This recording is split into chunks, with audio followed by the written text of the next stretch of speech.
Hello. So yun nga guys, no?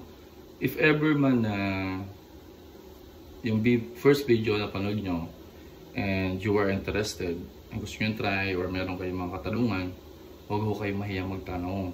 Huwag ho kayong mahiyang mag-message.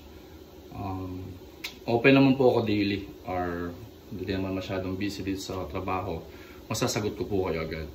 And kung nakita ko naman na talagang willing kayo, interesado kayo, lulugaran ko naman po kayo. So yun nga, for more details about Grab. Si Grab kasi ngayon talagang kilala na or talagang demand ang negosyong to. Patok na patok ngayon ng transportation services. Dahil sa yun nga, lumalaking ekonomiya, at the same time nagbawas ho sila ng mga public transport. And dito ho yung pinaka-convenient sa kanila. So, malakas. Imagine mo na lang. Instead of mag-commute ka from bahay, ta-tricycle ka or something, maghihintay ka pa ng dumaan. Dito, you just book on your phone. Pipick upin ka na mismo ng driver sa bahay mo to your location. So, napaka-easy, napakadali. And yun nga, nag-pilot testing din ako. Gusto ko rin maranasan yung magiging yung sitwasyon.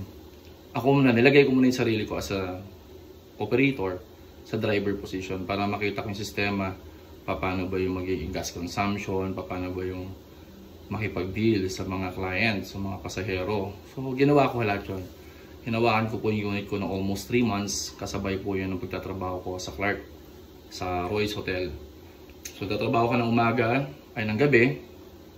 Ang trabaho ko ay 2 PM to 2 to 10. Afternoon onwards, 10 PM to 3, namamasada ako. And yun nga, not bad, kasi ayos talaga. Tapos, ang maganda pa nito, marami kang tao nakakasalamuha. So, different kind ng tao, yung personality nila. Meron mga, so, sasabayan mo lang. And the same time, meron ka talaga makakatagpo na mabuti. So, kukwento siya, makikinig ka lang. Tapos meron ka rin makukuha mga point, mga ideas sa kanya na pwede mo rin i-apply sa sarili mo. Ngayon, kapag kayo pag gusto nyo, just let me know.